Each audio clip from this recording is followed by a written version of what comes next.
Shalom Bapak Ibu yang dikasihi Tuhan. Selamat pagi, selamat beribadah di dalam nama Tuhan kita Yesus Kristus. Pagi hari ini kita akan sama-sama membaca dari satu kebenaran firman Tuhan. Diambil dari Mazmur 24. Kita boleh membaca mulai dari ayatnya yang pertama sampai dengan ayatnya yang kelima. Mazmur 24 ayatnya yang pertama sampai dengan ayatnya yang kelima. Saya minta tolong kepada jemaat, tahan sebentar, saya akan menyampaikan firman Tuhan. Yang suka main HP di gereja pada waktu firman Tuhan disampaikan, tolong di stop dulu ya. Sekali lagi, yang suka main HP waktu firman Tuhan disampaikan, HP-nya main terus, minta tolong di stopkan dulu. Karena nanti kalian yang susah. Ya, karena firman Tuhan bilang orang yang meremehkan firman Tuhan, dia meremehkan waktu disampaikan firman Tuhan, dia remehkan dengan main HP, ini dosa akhir zaman. Bapak Ibu akan tanggung akibatnya. Akibatnya apa? Bapak Ibu yang rasakan sendiri. Saya hanya sebagai gembala menasihati kepada Bapak Ibu ya, supaya HP-nya tolong disimpan dulu. Disimpan dulu, tidak usah dipegang. Simpan, masukkan di tas, dikunci. Mungkin kalau di gereja-gereja lain tidak apa-apa, bebas. Pendeta boleh menyampaikan apapun, Bapak Ibu boleh main, silakan. Tetapi kalau saya ingin, saya sebagai gembala, Bapak Ibu jemaat, saya ingin mengantarkan kepada Bapak Ibu sampai akhir. Ya, sampai akhir di sana. Kepingin itu di situ. Jadi saya sangat memperdulikan. Baik, semua ya, saya rasa sadar semua ya. Kalau ada kita di sebelah kiri kanan, melihat ada jemaat atau teman kita sedang main HP, omong sama dia, HP itu simpan. Ya, sudah dengar enggak? Ya, begitu ya. Haleluya. Mohon maaf kalau saya agak streng, karena memang saat-saat ini harus. Karena sudah tidak lama lagi Tuhan mau datang. Jadi kita harus jaga baik-baik. Oke, baik, kita dengar firman Tuhan. Kedatangan Raja, kemuliaan dalam bait Allah. Ayat pertama, Tuhanlah yang empunya bumi serta segala isinya, dan dunia serta yang diam di dalamnya. Sebab dialah yang mendasarkan di atas lautan dan menegakkannya di atas sungai-sungai. Siapakah yang boleh naik ke atas gunung Tuhan? Siapakah yang boleh berdiri di tempatnya yang kudus? Orang yang bersih tangannya. Dengar baik-baik ayatnya yang ketiga, saya ulangi. Siapakah yang boleh naik ke atas gunung Tuhan? Siapakah yang boleh berdiri di tempatnya yang kudus? 4. Orang yang bersih tangannya dan murni hatinya, yang tidak menyerahkan dirinya kepada penipuan dan yang tidak bersumpah palsu. Nah, dengar itu baik-baik. Dialah yang akan menerima berkat dari Tuhan dan keadilan dari Allah yang menyelamatkan dia. Bapak Ibu yang dikasihi Tuhan, pagi hari ini Tuhan kita Yesus Kristus menitipkan kepada saya untuk menyampaikan kepada Bapak Ibu kebenaran firman Tuhan ini. Tentu firman Tuhan ini bukan untuk Bapak Ibu saja, firman Tuhan ini juga untuk saya. Waktu saya membaca, waktu saya merenungkan, saya bertanya di dalam diri saya, apakah saya ini bisa naik ke gunung Tuhan? Apakah Tuhan kita Yesus Kristus, yang mana kita memperingati hari Kamis, hari kenaikan Tuhan Yesus Kristus, dia menyediakan tempat di atas. Dan satu saat semua sudah siap, dia akan datang menjemput kita. Apakah saya juga termasuk orang yang terangkat atau tidak? Saya juga perlu pertanyakan. Tetapi saya masih hidup di dunia ini, saya berusaha agar supaya saya bisa naik ke gunung Tuhan. Saya berusaha agar supaya hidup saya ini berkenan. Saya berusaha dengan cara apapun minta dukungan daripada Roh Kudus memberikan kekuatan kepada kita. Karena di luar ini dunia ini begitu jahat. Hari-hari yang terakhir ini ada begitu banyak ajaran-ajaran sesat yang diajarkan kepada kita. Kalau kita punya rohani yang tidak bagus, orang bilang kita itu bisa kintir. Ikut apa yang diajarkan, ikut apa yang diajarkan. Barusan, karena saya sebagai gembala, saya menghubungi seseorang. Saya berkata kepada dia, kamu beberapa saat ini kok saya lihat di gereja kok jarang ada. Oh ada Pak, apakah kamu ini masih tetap berjemaat apa tidak? Kalau kami masih tetap berjemaat, jadi saya masih tetap membawa di dalam doa, saya memperhatikan. Tetapi kalau kamu sudah tidak berjemaat lagi, ya sudah, tidak apa-apa. Ya, jadi istilahnya beban saya, tanggung jawab saya sama Tuhan sudah tidak ada, lepas sudah. Oh Pak, masih tetap berjemaat. Oke, kalau masih tetap berjemaat, datanglah beribadah dengan setia, agar supaya hidupmu bisa menjadi berkat. Ya, iya Pak, saya kadang pergi ajak teman ajak sama saya ke gereja ini, ke gereja ini. Saya katakan kepada dia, kamu punya satu tempat, digembalakan di situ. Kamu dimenangkan di situ, semua dimenangkan. Jangan kamu lari kiri, lari kanan. Kalau kamu lari kiri, lari kanan, itu seperti firman Tuhan mengatakan dua kaki. Ya, jangan ada dua tempat, satu Tuhan, satu mamon, nggak bisa. Jadi kamu harus satu tempat. Jangan lari kiri, lari kanan. Iya Pak, kalau seumpama nanti omong kosong kamu menikah, kalau kau lari kiri, lari kanan kan kamu bingung. Kalau kamu menikah, siapa yang doakan sama kamu? Kalau kamu menikah, nanti kamu mau menikahkan di gereja mana? Kan bingung. Sini gembala, sana gembala, semua. Dia bingung. Iya Pak. Jadi coba duduk di satu tempat. Mohon maaf, saya bilang kalau kau dipanggil Tuhan, pulang. Ya, siapa yang antarkan engkau? Yang mendoakan engkau bawah ke liang lahat ini? Karena bingung, terlalu banyak gembala.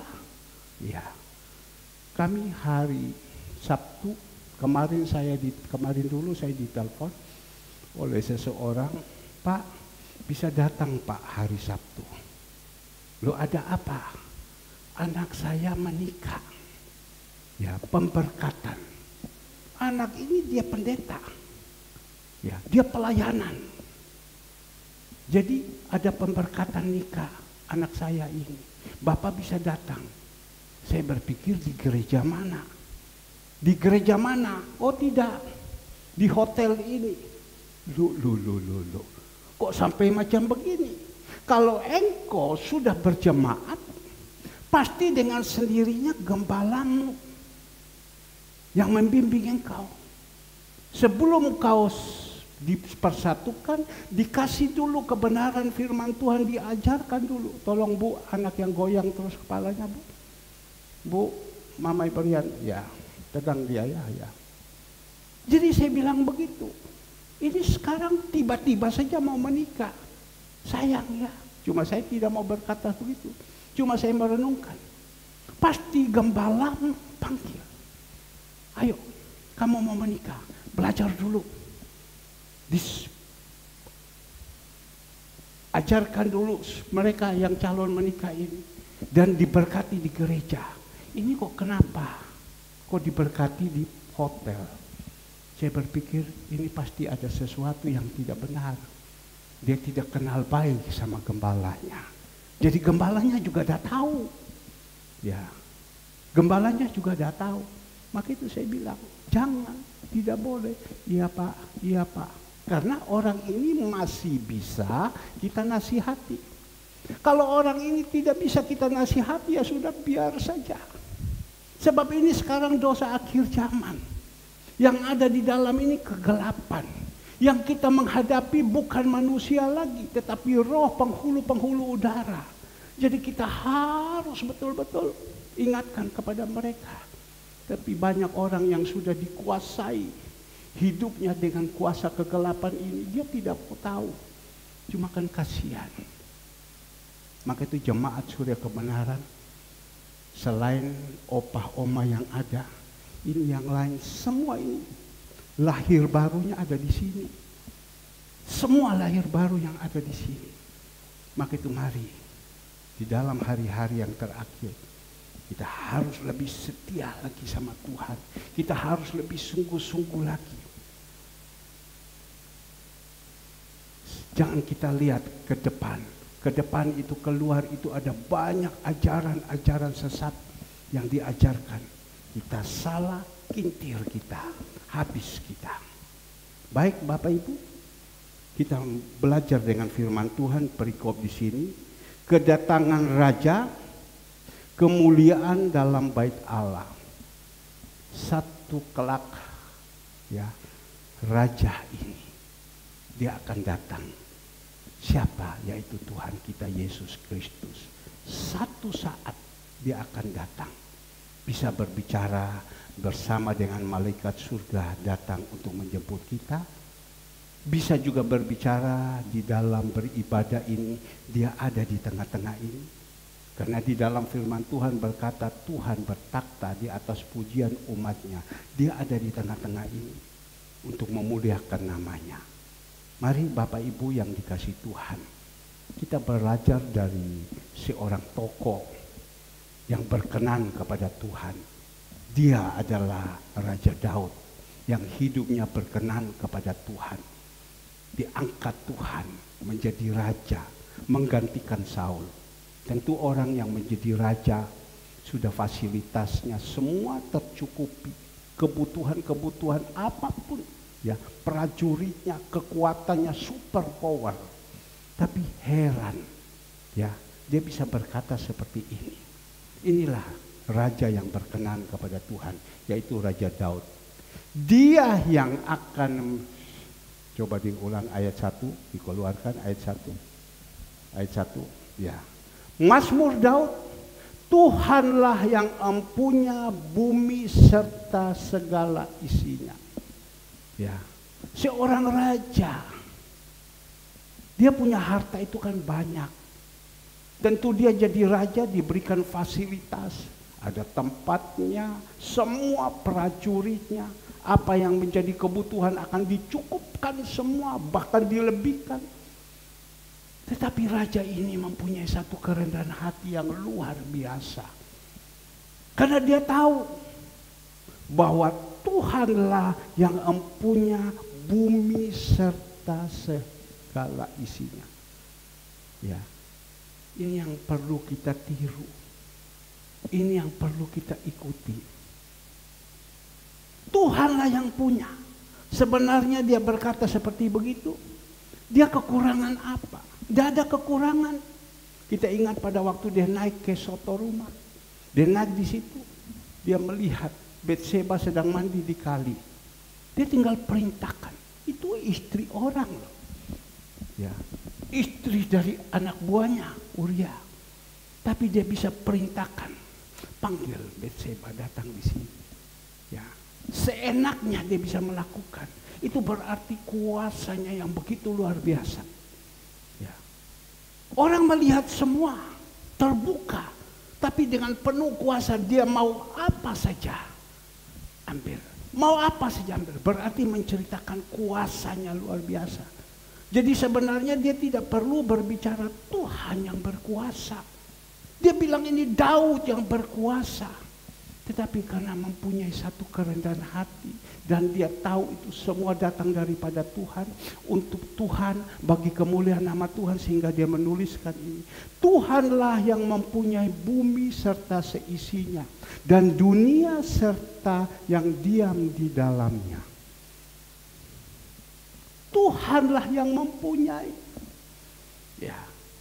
Maka itu pagi hari ini kita datang kepada Dia yang mempunyai Ya, segala isinya di dunia dan di akhirat, di surga dan di bumi, di langit dan di bumi, semua Dia yang punya. Jadi kita harus betul-betul menghargai, tahu bahwa Tuhan kita itu bukan Tuhan yang mati, Tuhan yang hidup, Tuhan yang kaya. Segala-galanya isi di bumi dan di surga itu semua milik Dia.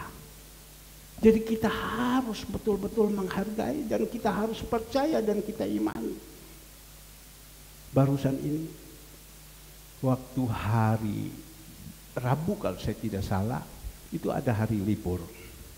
Tiba-tiba teman saya, seorang pengacara, dia telepon kepada saya. Yi, dia bilang, ayo kita pergi ke Terawas. Loh ngapain? Sudahlah, dia bilang. Saya sudah lama tidak socia sama kamu. Ayo. Ya sudah, saya bilang, kita pergi. Masing-masing mobil ya, saya bawa sendiri, kamu sendiri. Oke, saya panggil istri saya, kami berangkat. Kami berangkat sampai di sana. Dia bilang, sekarang saya membawa satu orang yang rajanya Terawas. Nanti mau ambil durian, mau ambil apa saja, semua dia kuasai semua. Oh ya, baik, terima kasih.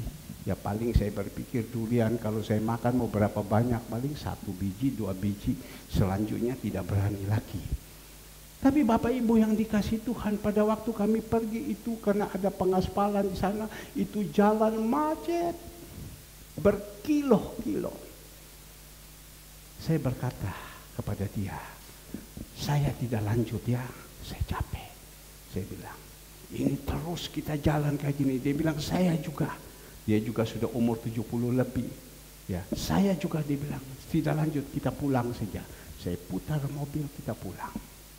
Waktu saya pulang, saya lewat di satu teman saya, ya, itu memang dia orang kaya. Tapi bukan saya lihat kayanya. Dia memang kaya. Saya bilang sama istri saya, coba kita mampir ke vilanya. Saya mampir ke situ, mana ya vilanya ya? Saya bilang, dulu saya pernah datang sekali. Tapi sudah, saya mampir ya, ini mungkin ini diraba-raba saja. Habis itu saya turun, saya dengar bahwa dia punya villa di sana. Ada banyak kebun-kebun yang dia sudah beli, itu tanah-tanah besar-besar dan dia tanam. Tanam durian, tanam anggur, tanam apa, semua bibit-bibit itu dari luar semua. Dan pada waktu kami turun, ada bapak yang sedang kerjakan kebun. Saya tolong tanya, villa yang ada di sini, yang namanya ini, oh ini, dia bilang ini villanya. Ini sebelah ini sudah dibeli juga. Ini kebunnya gini-gini. Apakah Bapak yang jaga kebun ini? Iya. Ini kebun ini. Tidak Pak, itu kebun semua tuh. Itu kebun semua. Berarti kaya dia kan. Itu kebun semua. Apa? Ada orangnya sekarang di situ. Dan dia katakan tidak Pak. Mungkin hari ini ada di Singapura. Mungkin ada di Jakarta. Saya tidak tahu. Ya sudah. Oke. Baik. Ya Pak, hari ini ada jatuh durian apa tidak? Oh ada, dia bilang, jatuh besar sekali. Mau makannya, ayo ke tempat saya. Ya, ke tempat saya. Saya berpikir-pikir, menurut informasi teman saya bilang, durian itu besarnya berat sampai 7-8 kilo. Ya, tidak ada yang lawan. Sebab bibitnya diambil dari luar. Semua tanaman itu, berarti dia orang kaya. Ya. Ambil dari luar. Dan pada waktu itu, oh jadi begitu ya. Oh ada, ayo. Kalau Bapak mau, sekarang saya telepon kepada bos, mungkin ada di Singapura, ini Bapak ada di sini. Oh sudah, tidak. Saya tidak mau tanam putih. Saya tidak mau melihat orang kaya, baru kita harus jadi ini sama dia. Tidak. Meskipun dulu papanya itu letting saya, kokonya letting saya, dan dia itu orang di bawah. Tapi saya tidak mau. Oh tidak. Loh Bapak, tidak. Saya hanya mampir saja. Tidak usah, jangan repot, kamu kerja saja. Pak, tadi ada jatuh Pak. Saya pulang, dalam perjalanan saya tanya. Waduh, dia bilang dia punya durian itu beratnya ada sampai 7 kilo, 8 kilo, 10 kilo. Dia jual itu durian. Tidak, dia bilang. Dia panen, habis panen dia bagi-bagi orang. Habis panen dia bagi-bagi orang. Berarti menceritakan orang kaya. Rumahnya di Raya Menteng. Punya juga di mana-mana di Singapura dan banyak sekali. Menceritakan dia orang kaya. Tapi kekayaan dia hanya sekedar di sekeliling saja. Tetapi ini dia katakan empunya serta segala isinya. Tuhanlah yang empunya bumi serta segala isinya. Bumi serta segala isinya dia yang punya. Jangan dibikin cerita petrol garing ya. Ini benar, dia yang mempunyai bumi serta seisinya. Dan dunia serta yang diam di dalamnya. Di dalam dunia ini, dunia itu menceritakan seluruh dari Sabang sampai Merauke, ujung ke ujung. Amerika ujung sana, Papua ujung sana. Kiri kanan semua, isinya semua Tuhan yang punya. Berarti Bapa kita betapa kayanya ya. Betapa kayanya ya. Kita kalau lihat orang itu sudah hidupnya bagus, rumahnya besar dan lain-lain, kita sudah rasanya kepingin mau dekat saja sama dia. Tapi kenapa Tuhan kita ini yang dituliskan ini tidak pernah salah? Kenapa kita tidak mau dekat sama dia? Kita pasang jarak dengan dia. Kita sudah mulai jauh dengan dia. Kenapa? Tapi marilah kita imani, kita percaya bahwa Tuhan yang kita sembah ini, Tuhan kita Raja di atas segala Raja, Tuhan di atas segala Tuhan, ya, yang mempunyai langit dan bumi serta seisinya. Kita harus betul-betul mencari dia. Seperti tadi dikatakan opa oma ini. Kami datang keliling-keliling, mungkin selesai Surabaya, kami lari ke Balikpapan karena opa bilang saya dulu tugas di Balikpapan di Pertamina. Habis itu mungkin lari ke Jakarta, lari ke mana, selesai pulang kembali ke Manado, Batur Jo. Ya. Bapak Ibu yang dikasih Tuhan, ini pernyataan dari Raja Daud. Kenapa dia bisa berbicara ini? Ya, karena dia tahu kehidupannya. Dia ada itu karena Tuhan. Bayangkan dia sedang melayani 2-3 ekor kambing domba. Tuhan bilang pergi panggil dia. Kalau dia belum ada, saya tidak akan bersama dengan dia duduk makan dan saya urapi dia. Panggil dia. Dan disitulah Tuhan mulai panggil dia dan Tuhan mulai angkat dia. Kadang juga kita tidak sadar. Kehidupan kita diangkat sama Tuhan, kita tidak sadar. Ya, kadang kita berpikir ini karena saya, kehebatan saya, kepintaran saya. Benar. Kalau kita on, kita bodoh juga tidak bisa. Ya. Kalau kita tidak pintar, tidak lincah dan lain-lain segala semua tidak berhikmat juga tidak bisa. Tetapi siapa yang memberi itu? Itu adalah Tuhan yang memberi. Dan kita bisa naik sedikit. Kadang kita sudah lupa. Maka itu ada pepatah bahasa Indonesia mengatakan kacang lupa pada kulitnya. Kadang kita lupa. Kita tidak boleh lupa ya. Kalau waktu kita mau naik ke atas, kita ingat pada waktu kita di bawah. Pada waktu mau naik, kita ingat pada waktu kita di bawah. Jadi supaya kita tetap bisa sadar. Nah Bapak Ibu yang dikasihi Tuhan, inilah perkataan Raja Daud.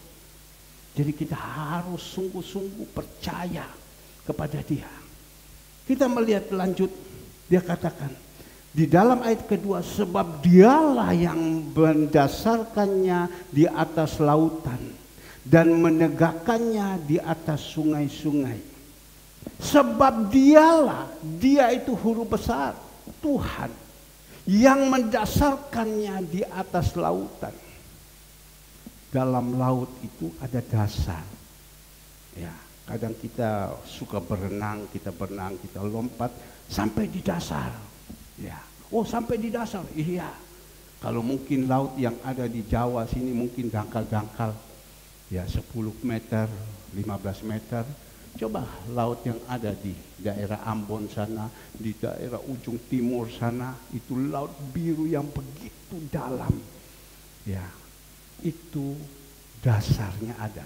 Siapa yang buat? Itu Tuhan yang buat. Luar biasa ya. Menceritakan kuasanya yang begitu luar biasa. Saya percaya dia hanya buat dengan apa? Dengan firman. Dengan firman dia berbuat. Dasar itu. Siapa yang membuat itu dasarnya? Tuhan kita Yesus Kristus yang membuat. Hari pertama, hari kedua sampai hari yang ke-6, setiap hari dia buat semua itu dengan apa? Dengan firman. Ya. Jadi dia katakan dialah yang mendasarkannya di atas lautan. Di atas dasar lautan itu ada apa? Ada batu-batu karang. Ada yang mahal-mahal semua yang ada di dalam. Bahkan juga ada ikan. Ikan itu mahal loh. Jangan sampai berpikir tidak mahal. Mahal. Kemarin pada waktu kami renang, teman saya umur 86, dia bilang, saya habis renang, saya mau ke pasar modern, saya mau cari ikan kakap merah, dia bilang.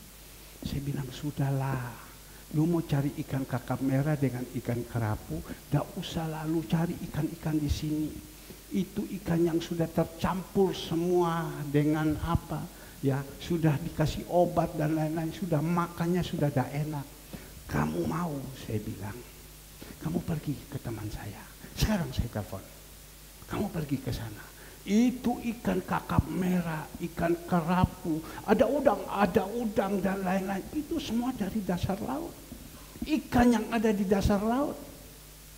Ya, itu kamu pergi ke sana. Mahal, sudahlah engkau pergi ke sana. Ini cukup bicara saya punya nama, mungkin nanti dia persen sama kamu.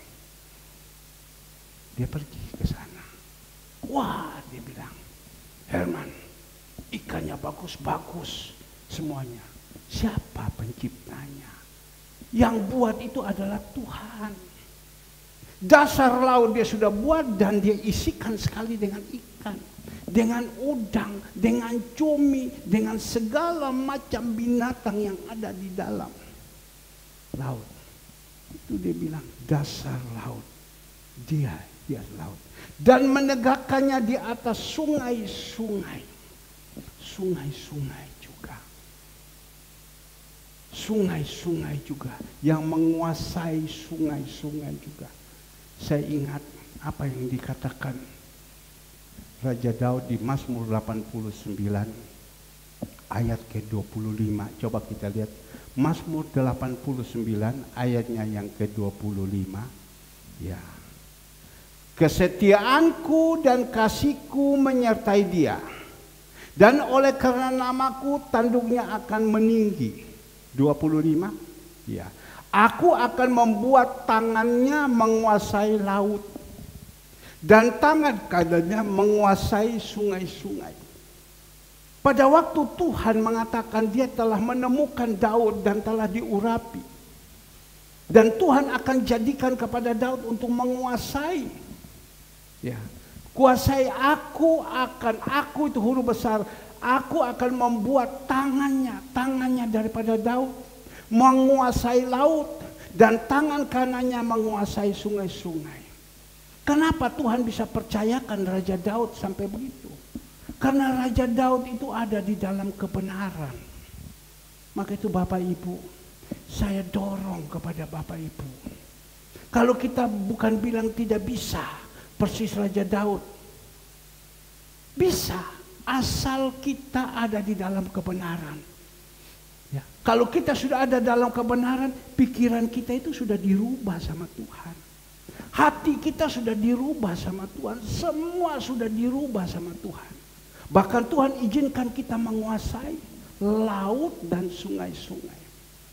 Bapak Ibu yang dikasihi Tuhan, Tuhanlah yang mempunyai semua, Dia berikan kepada anak-anaknya yang dikasihi. Bahkan Dia katakan lagi di dalam ayatnya yang ketiga, Bapak Ibu.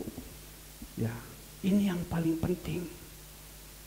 Di dalam ayatnya yang ketiga, siapakah yang boleh naik ke atas gunung Tuhan?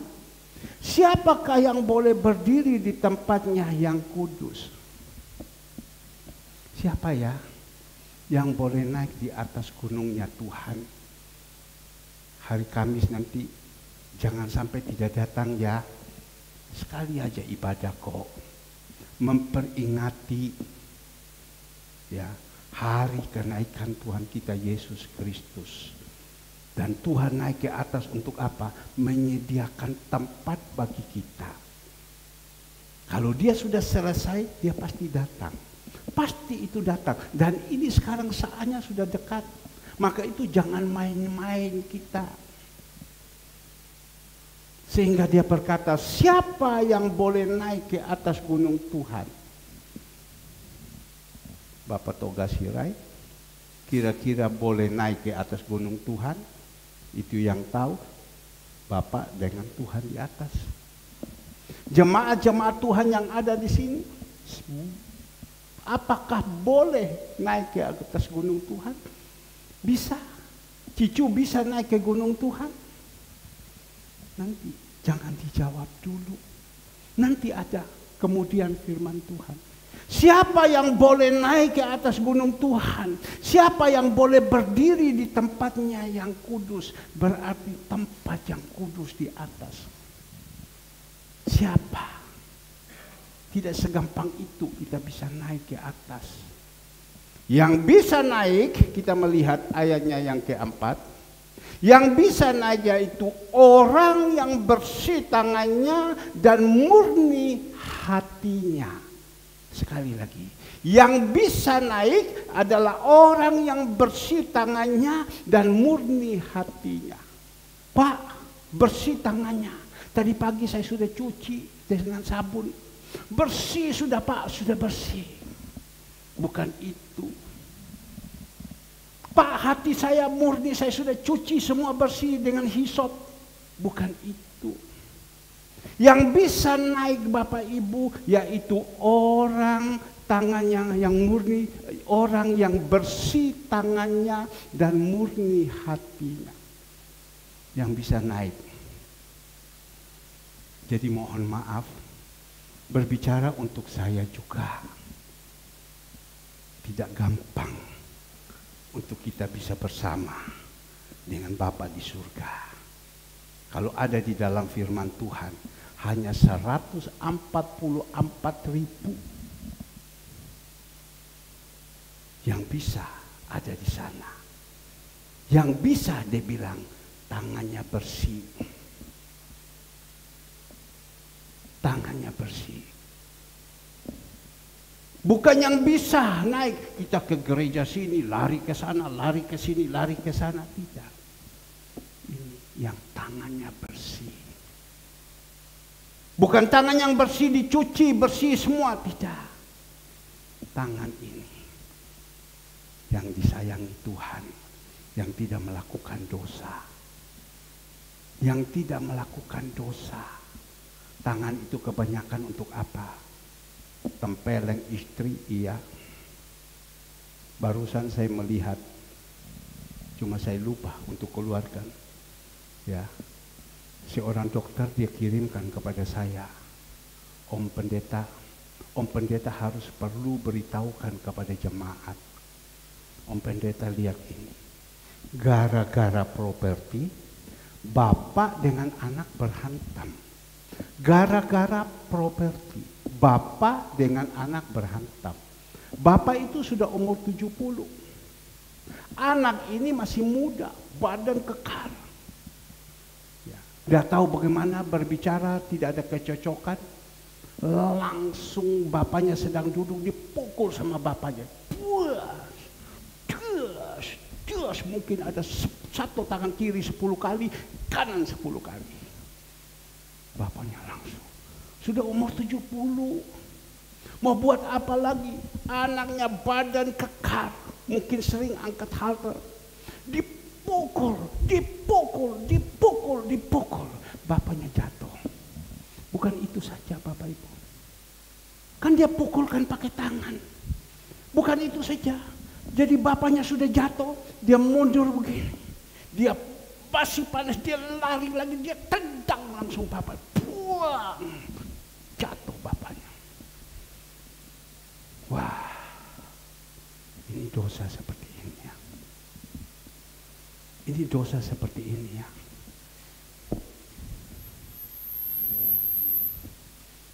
Saya putar saja, lebih bagus. Dosa seperti ini ya. Saya berpikir-pikir, iya ya, ini susah.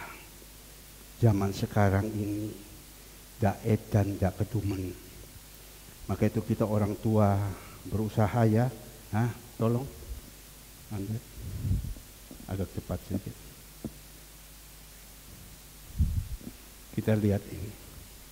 Ini juga ada apa-apa, kita tunggu sedikit supaya kita bisa melihat. Ya, sampai dokter ini ngomong kepada saya, Pak Herman harus ngajar baik-baik ya kepada jemaat ya. Supaya jemaat jangan kurang ajar seperti begini.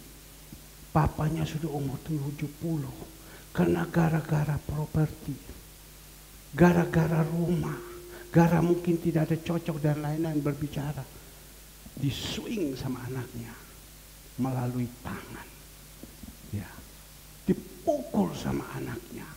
Ada orang tua di sini yang sudah dipukul anak, ya, kita berdoa ya, jangan sampai ya, habis sampai jatuh. Bisa Andre? Ya coba, sudah.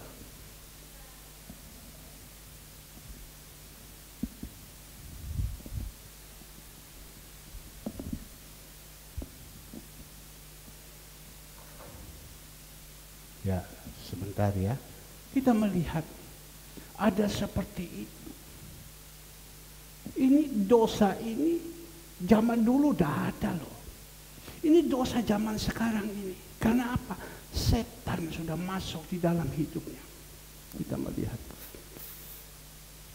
Haleluya. Ya. Ini lihat orang tua ya. Lihat.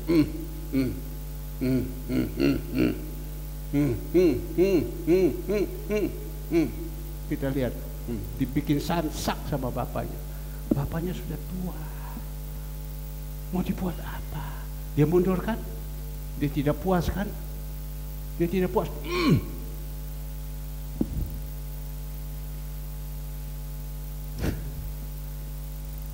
Coba lihat.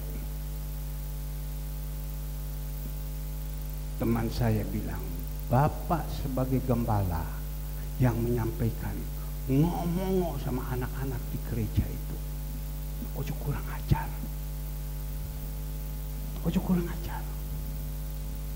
Ya. Tapi kalau kita masih ada Tuhan di dalam hidup ini, kita disuruh paikui sama orang tua. Hormatilah ibu dan ayahmu. Tapi ini karena sudah tidak ada Tuhan lagi. Jadi saya lihat jemaat-jemaat yang sudah keluar, mundur, sudah mulai malas, saya lepas. Saya lepas. Saya tahu dia lari dalam keadaan dosa. Saya lepas. Saya udah ngomong, Tuhan, saya lepas Tuhan. Jadi tidak pernah saya hubungi. Biarkan saja. Biar sadar-sadar sendiri. Tapi kalau roh Tuhan sudah keluar dari hidupnya, dia jadi gila. Setan yang masuk kepada dia.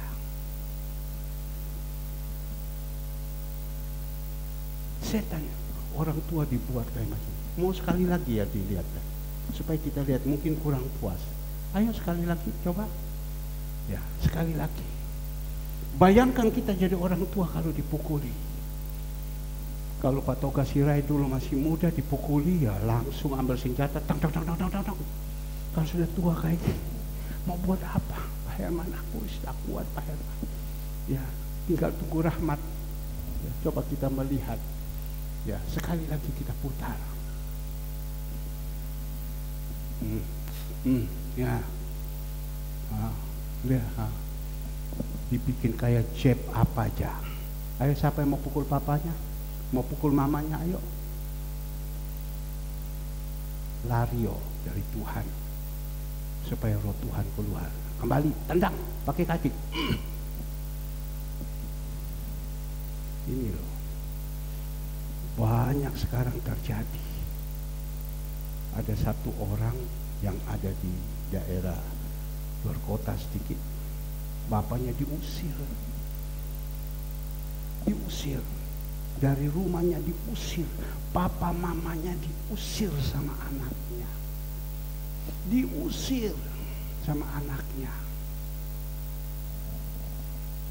Ini zaman sekarang udah tidak benar. Maka itu saya dari gereja, saya sebagai gembala, tidak bosan-bosan ini. Saya berbicara, saya nasihati. Apa yang kau tabur, kau akan tuai. Berapa banyak suami istri itu ucul, pecah. Kenapa? Roh Tuhannya udah tidak ada lagi di sini. Yang ada itu kedagingan. Cerai. Habis itu sudah cerai, susah kan?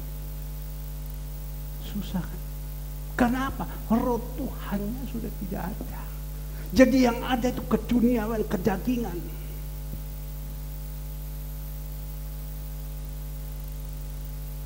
Coba kita bayangkan, kita orang-orang tua. Saya ini dah muda loh. Saya ini umur 65, tapi pikir-pikir tadi malam. Saya bilang kepada Ibu Gembala, mana alat tesnya?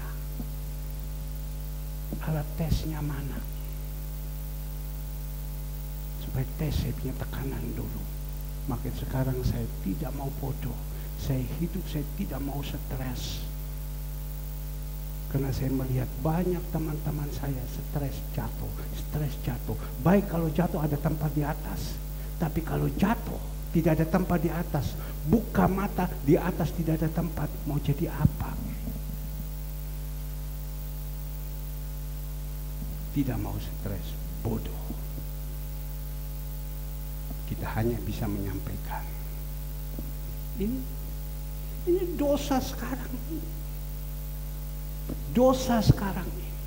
Jadi kalau anak-anak kita tidak nasihati mereka sungguh-sungguh. Tadi malam Ibu Gembala baru berbicara sama saya. Dia lihat Kesia sama Vina masuk di ruang makan. Waktu keluar, dia hanya ngomong begini, kamu lihat ya, dulu di gereja banyak anak-anak muda. Sekarang ucul tanpa beraturan. Yang masih ada hanya sebeberapa saja. Ada Ina, ada Suster, ada Lindung, ada Hendrik yang sedang tunduk kepala, ada Kesia, ada seberapa saja. Yang lain di mana semua? Ya. Yang lain sudah ucul. Apakah ucul ini mereka mendapatkan nasihat terus di dalam kebenaran terus, atau mereka bebas, kumpul bebas, semua bebas? Hati-hati loh. Iblis mengaum-ngaum mencari orang yang siap ditelan. Kalau kita salah-salah, tidak ada payungnya Tuhan di dalam hidup kita, tidak ada pagarnya Tuhan dalam hidup kita, habis. Saya melihat ada orang, satu kali dia izinkan tidak ibadah, dia akan 2 kali. 2 kali dia izinkan tidak ibadah, dia akan 3 kali, dan seterusnya terus. Ini nanti kosong.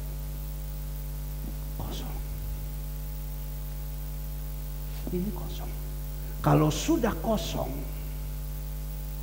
ya sudah, tidak bisa lagi.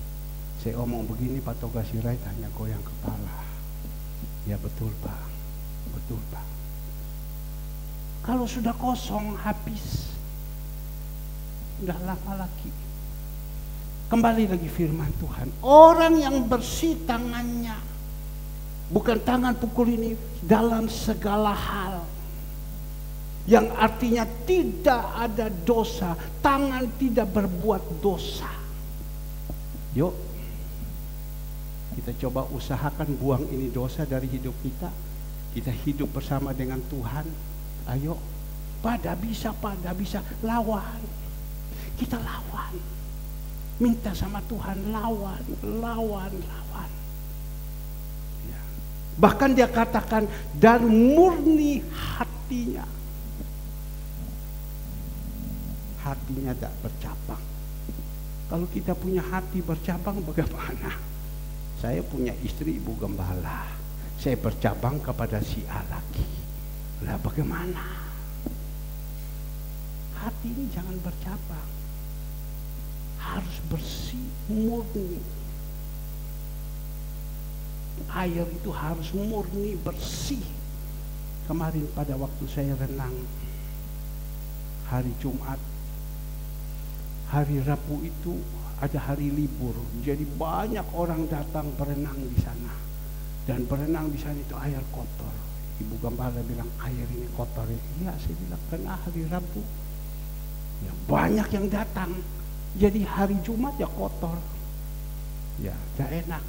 Bagaimana minggu depan, hari Kamis, ada hari kenaikan Tuhan Yesus. Mau pergi lagi hari Jumat? Tidak pergi. Karena saya mau air yang murni. Sumber air dari atas itu bersih, kita mandi itu enak. Kemarin waktu saya pergi berenang di Surabaya sini, itu pipanya pecah, jadi pasirnya itu keluar semua, airnya tidak bagus. Saya lapor kepada pemimpinnya, langsung pemimpinnya stop, bersihkan dulu semua, sebab ini hotel berbintang 5, air tidak boleh salah-salah, harus air bersih. Kita juga diminta hati kita ini harus bersih, jangan bercabang, tidak boleh. Sebab yang Tuhan melihat hati kita, dari hati ini terpancar. Dari hati. Saya berusaha, Tuhan tolong berikan saya hati ini Tuhan. Jangan ada hati yang jahat. Jangan ada hati yang jahat. Kalau ada hati yang jahat, aduh percuma sudah, tidak ada guna. Kita beribadah mau berapa puluh kali dan lain-lain, sama saja. Maka itu ini firman yang perlu ditekankan, jangan ada hati. Berapa banyak orang sekarang untuk mengeluarkan unek-uneknya. Kalau zaman dulu ya kita tahan saja, tidak ini, habis itu selesai kanker mati. Sekarang ini orang kalau ada yang hatinya kurang enak dan lain-lain, dia main di Instagram, dia mulai curhat. Zaman sekarang anak-anak muda mulai curhat di Instagram. Ya saya bilang, kenapa kok masalah kamu? Kok kenapa pergi kasih tahu orang? Ya ini anak-anak muda zaman sekarang curhat di Instagram. Jangan mau, saya bilang. Jangan mau, karena apa? Dia tidak tahan. Jadi dia harus keluarkan semua apa yang ada, dia curhat. Jangan, saya bilang. Ada apa-apa ngomong, bagaimana?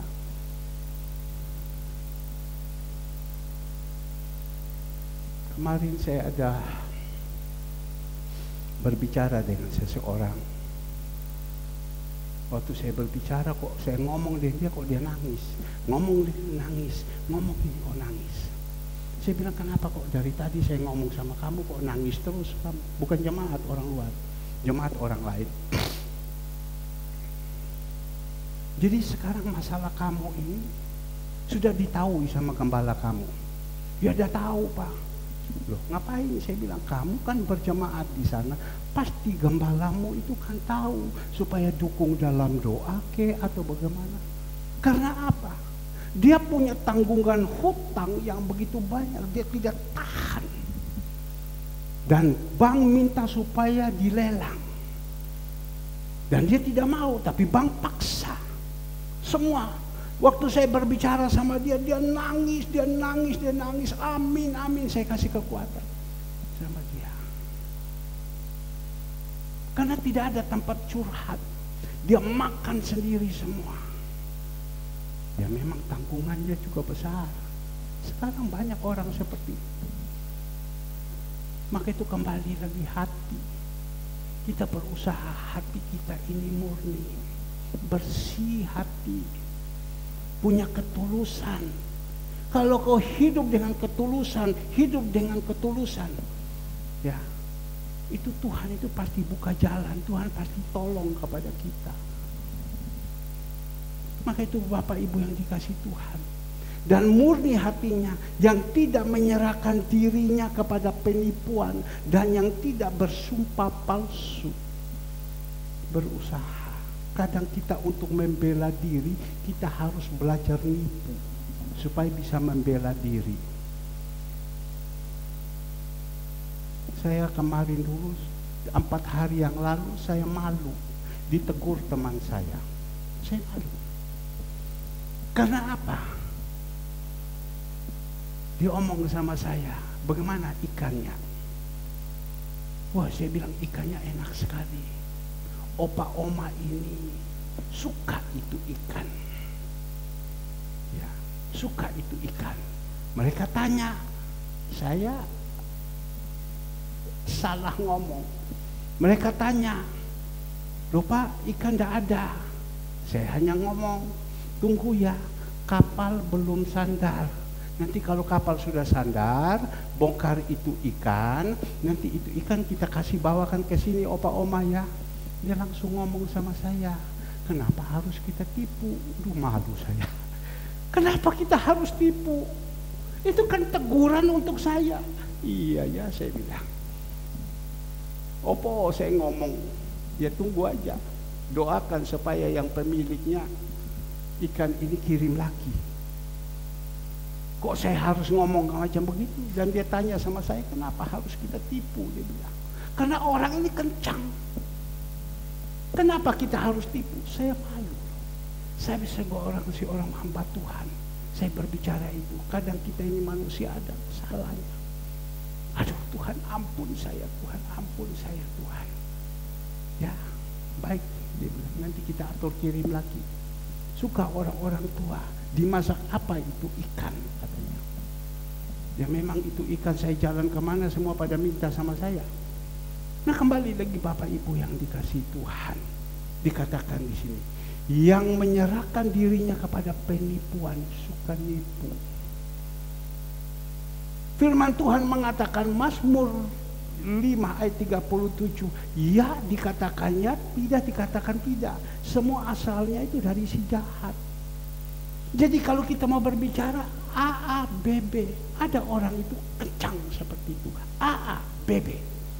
Ya, tidak mau tedeng aling-aling nipu kiri, nipu kanan. Berapa banyak orang-orang kaya di luar itu. Mereka kaya tapi berapa banyak orang yang susah mereka tipu. Karena dapatnya hasilnya dari itu. Tuhan tidak mau. Tuhan tidak mau. Bahkan dia katakan penipuan dan yang tidak bersumpah palsu. Kadang kita juga suka bersumpah palsu. Berat ya. Untuk tinggalkan itu berat sekali. Untuk tinggalkan itu berat sekali. Tapi mari kita minta Roh Kudus mampukan saya supaya jangan ada sumpah palsu yang keluar dari mulut ini.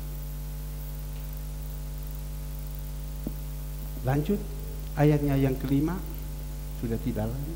Dan dialah yang akan menerima berkat dari Tuhan, keadilan dari Allah yang menyelamatkan dia. Bapak Ibu yang dikasih Tuhan, kalau ayat yang ketiga, keempat, kita sudah lakukan semua dan dia katakan dialah yang akan menerima berkat dari Tuhan dan keadilan dari Allah yang menyelamatkan dia. Dialah. Dia yang bisa naik ke gunung Tuhan. Dia yang bisa datang kepada Tuhan. Dan dia juga yang menerima berkat Tuhan.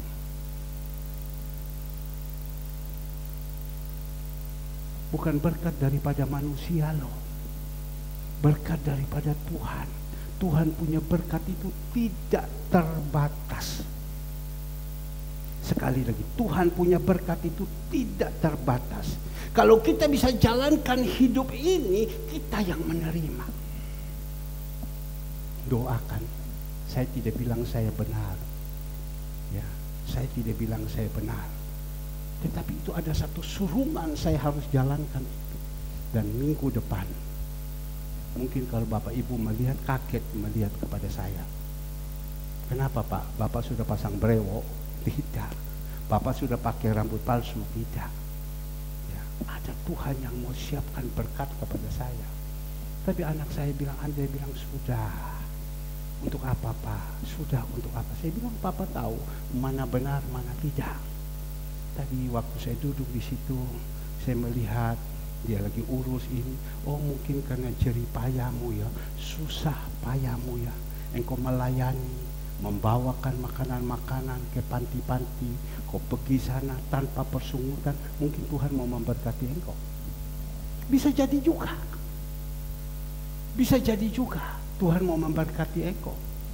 Karena kesetiaanmu, ya, kita akan dipercayakan untuk membagikan makanan-makanan ini kepada orang anak yatim, panti werda, orang di pinggir-pinggir jalan. Dia begitu setia, dia melayani. Oh, mungkin dengan itu Tuhan mau kasih kamu, mungkin, maybe. Saya tidak tahu. Tetapi ada surungan berat daripada hati saya untuk saya lakukan itu. Dan itu nanti berkat minggu depan kalau Tuhan izinkan. Dan saya masih tetap berdoa. Bapak bisa melihat, kok bisa ya?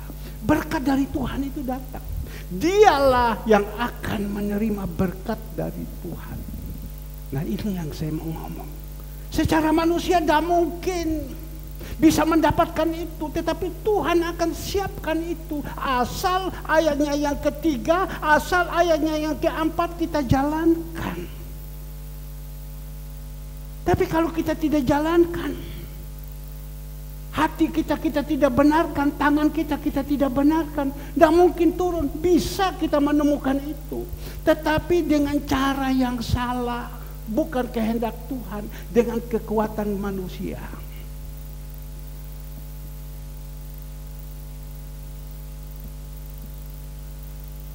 Ya, saya hanya sebenarnya saya tidak mau berbicara. Tadi masih keluar pagi, saya masih ngomong dengan Andre. Tidak usah Pak, tapi ini hatinya lain. Tuhan bisa buat sesuatu yang tidak mungkin itu jadi mungkin. Tuhan mau menunjukkan kemuliaan demi kemuliaan. Nah, Bapak Ibu yang dikasihi Tuhan, karena apa? Karena kesetiaan di dalam melayani. Kesetiaan dalam melayani terus, dah gampang loh. Capek loh. Pergi melayani, antar makanan, kasih ke orang-orang tua, pergi terus. Orang kalau berpikir bodoh ya, kok dia mau ini Andre sama adiknya ya. Itu karena anak nurut kepada orang tua, anak mengerti firman Tuhan. Mereka bukan bodoh, mereka ini pintar-pintar semua. Ya, tapi mereka mau lakukan ini. Ada yang Tuhan sudah siapkan semua untuk mereka. Pak, kenapa kok kita tidak? Saya senantiasa kepada jemaat, ayo, mari kita jalankan ini. Kita jalankan ini. Tapi kan susah. Kita mau melangkah ini dunia, kita berpikir ini, wah ini saya layani, ini tidak bisa, saya tetapi kita tidak tahu. Orang dunia bilang apa? Johauran. Ada teman saya pengusaha ikan, dia orang dunia. Pak Herman, saya lihat Pak Herman ini saya bingung. Ya, saya saja saya tidak sanggup. Berapa duit yang Pak Herman keluarkan ini? Berapa duit yang Pak Herman harus keluarkan? Harus memberikan makan ini orang-orang semua. Dari mana ini duit? Saya bilang, saya yang tahu. ya saya dengan Tuhan. Tapi saya percaya karena Tuhan sudah perintahkan, saya jalankan. Saya jalankan, coba bayangkan 2,5 tahun tidak pernah putus. Dia jalan terus, dia jalan. Saya bingung. Kok bisa ya? Yang lucu,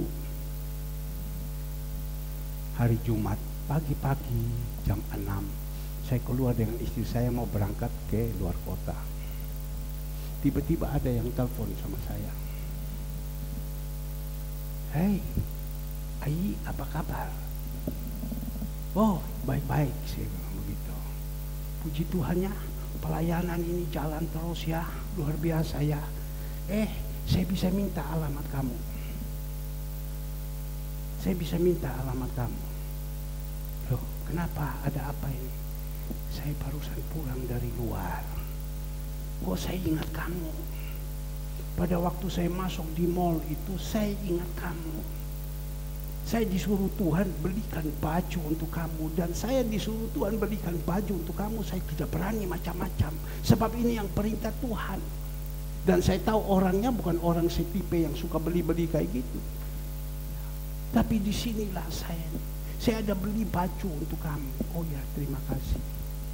Nanti saya akan pakai. Ya, nanti saya akan pakai untuk pelayanan. Oh, puji Tuhan. Saya pulang, sudah ada itu baju. Saya lihat begini, mohon maaf.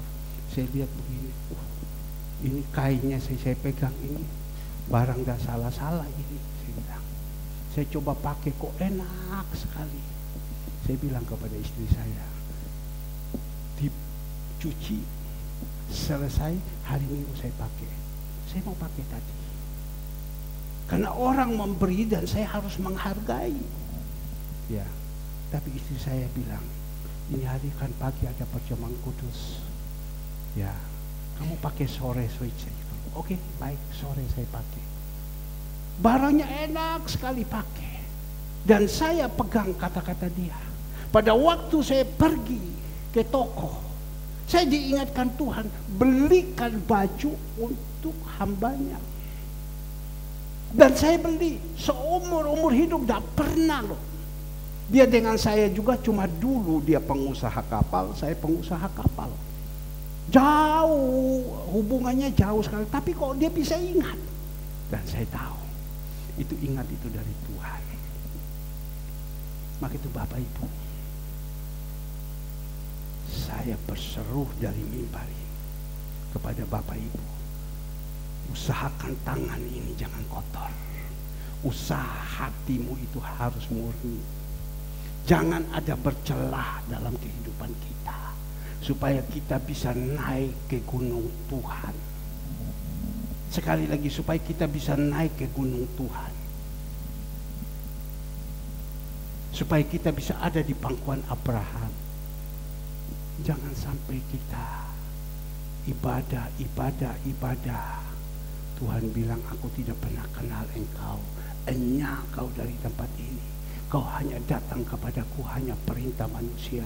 Padahal hatimu itu jauh daripadaku. Ingat, dosa akhir zaman sudah keluar itu. Dosa akhir zaman sudah keluar itu. Biar pagi hari ini firman Tuhan sudah disampaikan, kita merenungkan baik-baik. Apakah kita nanti saatnya kalau Tuhan datang kita ikut terangkat? Apakah kalau Tuhan panggil kepada kita, tiba-tiba kita dipanggil, kita bisa naik ke gunung Tuhan? Atau kita ada di bawah saja? Renungkan baik-baik. Atau kita hanya di bawah saja? Coba. Jangan kita masa bodoh, cuek masa bodoh. Ingat, umur kita ini sudah tidak lama lagi. Apalagi Bapak Toga Sirait, dia bilang, Pak, umur saya ini tidak lama. Ya, saya minta sama Tuhan 100 tahun lagi. Ya, kalau bisa, tetapi jangan di tempat tidur. Tetapi saya mau minta, kalau bisa saya ada di atas, saya bersama dengan saya berusaha bagaimana cara. Ibu Ripa juga mengatakan seperti begitu. Ya, seberat apapun saya berusaha jalan hidup ini. Ayo kita semua yang ada, jangan hanya kita datang sebagai jemaat rutinitas.